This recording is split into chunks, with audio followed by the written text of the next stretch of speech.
Hello, you sexy biscuits, and welcome back into Kingdom Come Deliverance. Just kidding, this is Nico, and you're watching Dare to Game. Today we're playing Kingdom Come Deliverance, and we're doing an armor guide, and this one is another fan request, this one for Istvan Toth. And now this one was a particularly hard guide to do, because Istvan Toth is, like a lot of the people I do on here, a lot of the lists, that I do, the guides I do, I should say, you can't loot him anytime in the game, so you can't tell exactly what he's wearing. But from pictures, I was able to summarize it, and unfortunately, that led me to another hurdle. At least 3 of the items that he's wearing are unobtainable, at least as far as I know, because I do a lot of looting in this game.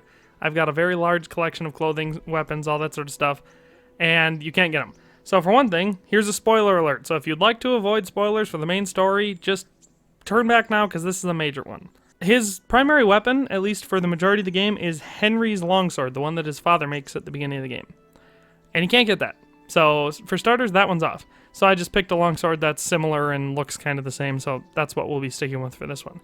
For another thing,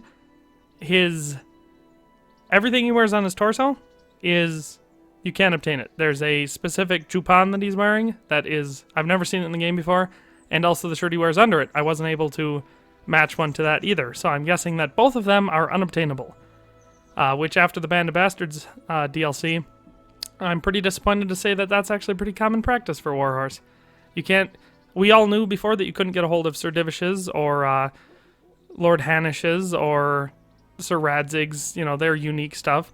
And then with this Band of Bastards DLC, we had several new items that I thought I was going to be able to get my hands on. And you can't loot any of them. Even if they die in battle, you can't take anything they have, so major bummer. But anyway, that's what Istvan Toth is like. So this outfit's going to require some imagination, but I approximated it as best I could. So let's just jump right into it with weapons. So for weapons, I chose Longinus's sword for a lot of reasons. First of all, it's a really good sword. Second of all, the shape and style kind of resembles Henry's sword. So this, I figured it was the best choice to go with here. So let's jump right into clothing. So for clothing here, and like I said, bear with me because this one's going to take some imagination, we have the black chaperon, a decorated shirt. This is a pretty rare variant, but it's the closest I could find to what he's wearing, at least based on the pictures.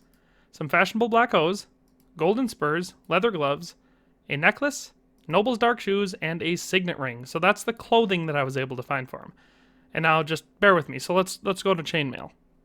So for chainmail, I can't prove that he's wearing any, but I'd be willing to bet under that jupan that he wears, he's got some sort of armor on. So I figured I'd take some liberty with it, and I'd put a short noble's hauberk on, because it fits perfectly under a jupan, and you can't see it at all. So for all you know he is wearing it, you can't prove me wrong.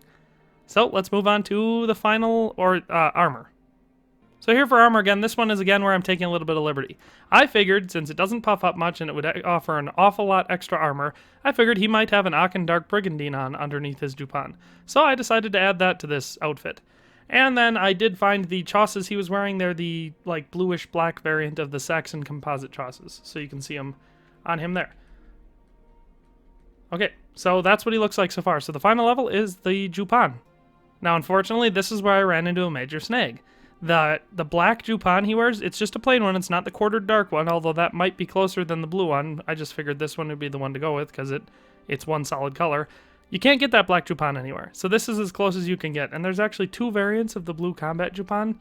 This one and then one that's slightly lighter. So I chose this one. But as you can see, this is actually pretty close. This looks a lot like him, I think. Like I said, it takes a little bit of imagination, and I added some liberties. Like, I don't know if he's wearing any plate armor or a chainmail or anything, but this looks a lot like him. So let's go into stats. So for total value, this suit comes in at 10,884.2 groschen. So it's, middle of the road. I know that's a lot, but a lot of these armor guides I do are up in the, high teens, if not 20,000. So 10,000 is actually pretty low for a primary character like this. Second of all, the total AAR, or average armor rating, is 42.5. So pretty low, a little bit higher than Eric's, but lower than most people that I cover. Most of that coming from the lack of headgear, no armor, lacking chausses. He doesn't have chainmail chausses or even padded chausses. So, he's weak on several areas. Lastly, we have a charisma of 12, which isn't very good, but to be expected from his relatively subpar loadout. So, in summary, if you want to look like him, this is the best you can do. But, yeah, so that's the end of this one. Congratulations on making it to the end of the video. If you did, I can assume you liked the content, and hopefully you'll subscribe and turn on the notification bell.